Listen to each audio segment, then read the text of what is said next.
What is up, homies and homettes? Welcome to the AEF Hunters Monster Hunter channel, your one stop for everything Monster Hunter World and beyond. And in today's episode, our first episode for that fact, we are going to tell you everything that has been confirmed and that we know so far for Monster Hunter World. Let's dive in. Monster Hunter World is an upcoming action role-playing game developed and published by Capcom and is the 5th primary title in the Monster Hunter franchise. Yes, this is not a spin-off like Monster Hunter Generations and Monster Hunter Portable 3rd. This is a mainline title made by the A-team of Monster Hunter. Yes, it is called Monster Hunter World. It is called that because Capcom did not want newcomers to be overwhelmed or intimidated if they were to call it Monster Hunter 5. So they call it Monster Hunter World for that reason and much more.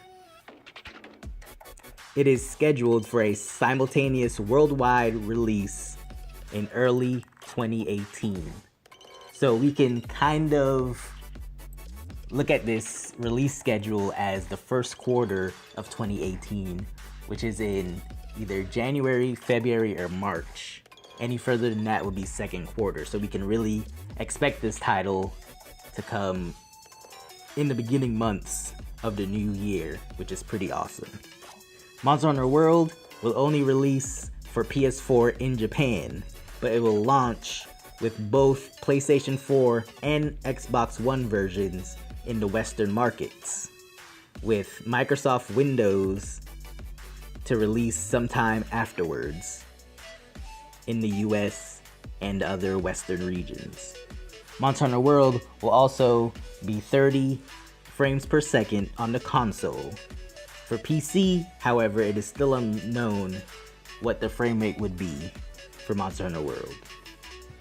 Monster Hunter World will feature much larger maps than its previous titles, said to be 2 to 3 times larger than previous Monster Hunters, with seamless transitions between zones in the map. For those who are new to Monster Hunter and who are just now checking out this video, look up older Monster Hunter titles and look at gameplay, and you'll see what I mean by the zones within the maps. As in previous Monster Hunters, there will be a single player offline mode. There will also be a 4-player drop in, drop out online co-op mode for the game. For the first time in Monster Hunter history, Monster Hunter World will allow players from Japan and from the Western regions to play together. This will be the first time for the series. Unfortunately, however, there will be no cross-platform play between the consoles. So you can play with your friend if you have an Xbox and they have an Xbox, or PS4 and PS4, but you cannot play with your friends if they have an Xbox and you have a PS4. Unfortunately, the companies have not seen eye to eye on making this a thing for games. Hopefully in the near future, we will live in a world where we can play with our friends on different consoles. The core gameplay loop of hunting monsters, carving monster parts, and forging monster parts and items into weapons and armor is still here. This has not changed from the previous titles. I know there was a lot of talk when Monster Hunter World was first revealed at E3 of this year that the game has been dumbed down and a lot of the gathering and prep work has been cut out the game.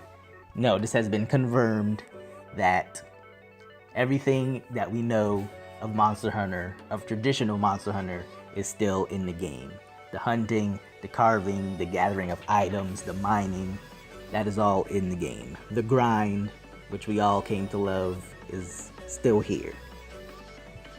And also, all 14 weapons have been confirmed to be coming into the game. However, hunting arts and the Prowler mode from Monster Hunter Generations, the most recent title, will not be making a return in Monster Hunter World. Also, with swimming that was introduced in Monster Hunter Tri and Monster Hunter 3 Ultimate will not be returning. Palicos, however, your cuddly cute cat companions, will be in the game. The mounting system will be seeing a return in the game with all new mechanics, such as moving around the monster's body and also using your weapon for the final mounting blow. A new mechanic or item returning to the game is called the Slinger, which is kind of like a grappling hook / slingshot weapon on the hunter's forearm. The Slinger will be very specific in reaching higher elevations. However, you cannot grapple to every part of the environment. There are specific glowing spots within each map that you can hook to or pull down rock formations. Also, you can use the Slinger to launch rocks and nuts that you find within the environment that can damage or even distract monsters to allow a setup of an ambush or to allow yourself or help yourself escape. A new item called mantles, which are different types of cloaks or overcoats that allow your hunter to hide in plain sight with the ghillie mantle or tank through monster attacks with the rocksteady mantle. And it has been confirmed there are other types of mantles as well. We'll just have to wait and see further down the months to see if they will reveal other mantles to us. There is also a natural stealth mechanic in the game. Hunters can now crouch down and hide inside bushes and shrubs to stay out of a monster's line of sight or set up an ambush. However, this is not a mandatory mechanic in the game. If you want to go straight forward and attack the monster, you can, or if you want to take a more stealthy, careful approach toward your monster and attack them with a more planned approach, you can do that as well. Hunters can now use scout flies to track down monsters. After finding enough signs of the monster's presence, such as footprints or mucus piles, the scout flies can then help lead the hunter directly to the monster. They can also be used to search for other resources. Now, there were a lot of complaints of the scout flies when it was first revealed, but the scout flies are, for no reason, something that's westernizing Monster Hunter or dumbing down the game. This is basically Monster Hunter World's version of a Psycho Serum, which was an item that you drank and it'll show you exactly where the monster was on the map. This also adds to a more hunting aspect to the game, as if you were to have like a hunting dog or a hunting companion that will sniff out a trail.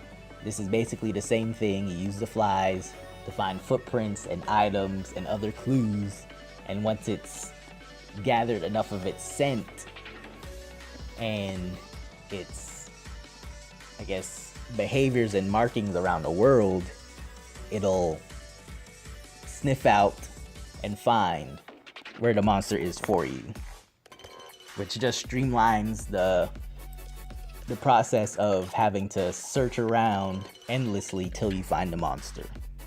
And also, I believe this may be optional as well. You don't have to use the scout flies. Hunters can now gather plants and other items while moving. Along with the standard side-scrolling item selection menu, we can now use a radial menu to pick items. We can now drink potions and eat steaks while walking. Not jogging or sprinting, but walking. You can now dodge out of healing and eating, so you can save yourself from being attacked by a monster. The game will now include a dynamic day and night cycle. Parts of the environment are destructible by hunters and by monsters alike, such as breaking down walls. Monster Hunter World, for the first time, is offering a true living ecosystem with monsters interacting with other monsters in kind of a realistic Animal Planet type of way. There is now a Monster Hunter food chain with 3 or more large monsters per map, where you can use this to your advantage and pit the weaker monster against the stronger one. Monsters now also have an advanced AI and now can track hunters by not only sight but by smell as well. When a monster is enraged, a monster will now chase after the hunter. Players can fast travel to multiple base camps throughout the map only when out of combat. These are safe areas where you can freely change your weapons and armor, which is a first for the Monster Hunter series. There have been confirmed to be a town hub where you can buy items, forge weapons and armor, and embark on new quests. Armor has been revamped as well. Blade Masters and Gunners now share the same armor. However, when you're a Blade Master, you will get a physical damage bonus. And if you switch to a Gunner, you'll be given an elemental damage bonus. However, you'll be using the same armor. So it just makes it easier to switch from using a sword to using a gun. And this is very huge for Monster Hunter because having to make 2 different armor sets in the past really deterred players that were Blade Masters to trying out a Gunner weapon and vice versa. And last but not least, post-launch DLC for Monster Hunter World will be the same as the previous titles, with free DLC and special quest downloads. And that will do it for today's video. If I have missed anything, please leave a comment down in the comment section below. This is a new channel and this is the first video, so please hit a like, write something in the comments, even subscribe if you want to join me in this journey of a new channel. You could be one of the first people to ever subscribe to a hopefully, forever growing, forever changing and advancing channel. Please, let your friends know, and just thank you. If you do subscribe, just please keep your eye out for more Monster Hunter content coming from the AEF Hunters. Thanks again, everyone, and I'll see you in the next one. Also, one more thing real quick, homies and homettes. If you're interested in seeing any other types of gameplay, I do play other games, please visit and take a look at my main channel, AllElseFailed. I will spell it out for you in this video, so you can type it in on the search box and see more videos and more games that I've been playing. Thanks.